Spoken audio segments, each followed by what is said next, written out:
नेत्राच्या ज्योतीने दिवे लागतील आनंदाने. डॉक्टर सौ सुनीता कारंडे यांचे श्री गणपती नेत्रालय.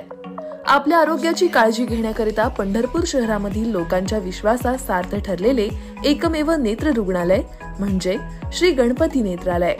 नेत्रालयातील उपलब्ध सुविधा: फेको मशीनद्वारे मोतीबिंदू ऑपरेशन, कॉम्प्युटरच्या सहाय्याने चष्म्याचा नंबर काढणे, मधुमेह व रक्तदाब रुग्णांची नेत्रपटेल तपासणी, काचबिंदू निदान व उपचार, बुबुळावरील काचोळ्याचे म्हणजेच पडद्याचे ऑपरेशन, लॅसिक मशीनद्वारे चष्म्याचा नंबर घालवणे, तसेच सर्व प्रकारच्या इन्शुरन्स कॅशलेस सुविधा उपलब्ध. चला तर मग डोळ्याच्या सर्व प्रकारच्या ऑपरेशनसाठी व उपचारासाठी अत्याधुनिक पद्धत निवडूया. एकदा श्री गणपती नेत्रालयाला भेट देऊया. आमचा पत्ता 4776, plot number 118, Dattanagar, Uma college समोर, पंढरपूर. संपर्क 021862299890 किंवा 7020889631. वंचित बहुजन आघाडीकडून आपल्याला उमेदवारी मिळाली, काय पहिली असं प्रतिक्रिया असेल? या ठिकाणी वंचित बहुजन आघाडीचे राष्ट्रीय अध्यक्ष आदरणीय श्रद्धेय प्रकाशजी आंबेडकर यांचं मनापासून या ठिकाणी आभार व्यक्त करतो की माझ्यासारखा सर्वसामान्य कार्यकर्ता, विस्थापित कुटुंबातून आलेला कार्यकर्ता याच्यावर विश्वास टाकून उमेदवारी दिल्याबद्दल मनापासून त्या ठिकाणी त्यांचं अभिनंदन, आभार व्यक्त करतो.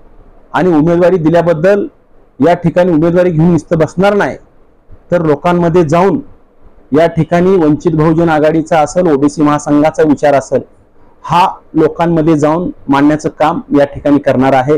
तसेच या राज्यामध्ये माढा लोकसभा मतदारसंघामध्ये अनेक प्रश्न या ठिकाणी निर्माण झालेले आहेत. कारण या ठिकाणी राज्यकर्त्यांनी फक्त आश्वासन देण्याचं काम केलेलं आहे. आश्वासन कुठलंही पूर्ण न करता या ठिकाणी राज्यकर्ते पुढचं भविष्य दाखवण्याचं काम करतात. त्यामुळं रिअल जिंदगीमध्ये जगण्यासाठी ज्या ज्या गोष्टी कराव्या लागतात त्या गोष्टी करण्याचं काम आम्ही या ठिकाणी करणार आहे. या सरकारनं खऱ्या अर्थानं खाजगीकरणाच्या नावाखाली सर्व नोकऱ्या मोडीत काढलेल्या आहेत. महिलांच्या अनेक समस्या या ठिकाणी निर्माण झालेल्या आहेत. कुठल्याही समस्या या ठिकाणी सोडवलेल्या नाहीत.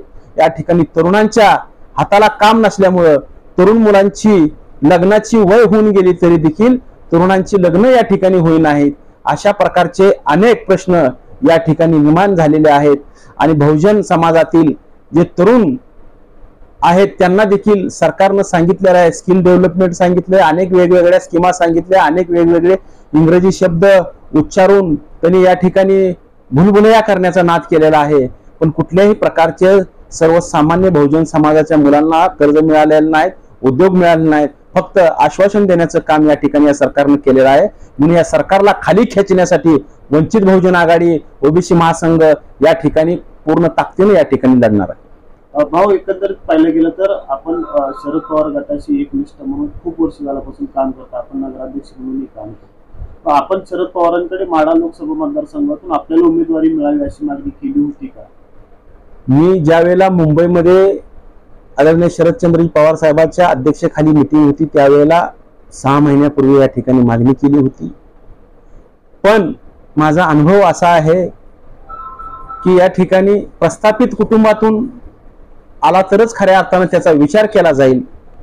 या ठिकाणी आपली जी कुवत किंवा कॅपॅसिटी या ठिकाणी त्यांच्या लक्षामध्ये येणार नाही. मी त्या ठिकाणी सांगितलं होतं की आपल्याला जर माढा लोकसभा मतदारसंघातून उमेदवारी दिल्यानंतर ओबीसी समाज या ठिकाणी भक्कमपणे आपल्या पाठीशी राहील, शेतकरी वर्ग आपल्या पाठीशी राहील. पण त्या ठिकाणी कुठल्याही प्रकारचा विचार न झाल्यामुळं मागीलच मराठा आरक्षणाचा विषय ज्या वेळेला पेटला त्यावेळेला आम्ही ओबीसी समाजाचं आरक्षण हिसकावून घेतलं नाही पाहिजे, ओबीसीच्या आरक्षणाला धक्का लागला नाही पाहिजे, अशा प्रकारची भूमिका घेऊन राज्यभर फिरत असताना डॉक्टर बाबासाहेब आंबेडकरांनी ओबीसीला 340 कलम लिहून आरक्षण दिलं. 341 कलम SC ST यांच्यासाठी लिहिलं गेलं. पण देशाला स्वातंत्र्य मिळाल्यानंतर 45 वर्ष ओबीसी समाजाला आरक्षणाची वाट पाहावी लागली. आता ओबीसी समाजाला आरक्षण मिळून कुठं 25 वर्ष उलटून जात असताना ओबीसीच्या आरक्षणावर या ठिकाणी गदा येत असताना आम्ही भूमिका घेतली की ओबीसी समाजाच्या आरक्षणाला कुठल्याही प्रकारचा धक्का लागला नाही पाहिजे. आणि आम्ही या ठिकाणी बाळासाहेब श्रद्धेय प्रकाशजी आंबेडकर साहेबांकडे गेलो. डॉक्टर बाबासाहेबांना जे आरक्षण दिलेलं आहे ते आरक्षण टिकवायची जबाबदारी तुमची देखील आहे, असं आम्ही शिष्टमंडळाने भेटल्यानंतर माड्यामध्ये ओबीसी महासंघाच्या वतीनं ओबीसी आरक्षण बचाव परिषद घेण्यात आली आणि हजारो लोक त्या परिषदेला आले आणि प्रकाशजी आंबेडकर साहेब ते जे अध्यक्ष होते आणि त्यातूनच खऱ्या अर्थानं ही उमेदवारी मला मिळालेली आहे. आपण मागणी करून आपल्याला डावललं गेलं का? हा, मागणी करूनही डावललं गेलं. त्यामुळं या ठिकाणी प्रकाशजी आंबेडकर साहेबांनी विश्वास दाखवला आणि त्या विश्वासाला कुठेही तडा न जाऊ देता प्रामाणिकपणे या ठिकाणी काम करण्याचा आम्ही निर्धार केलेला आहे.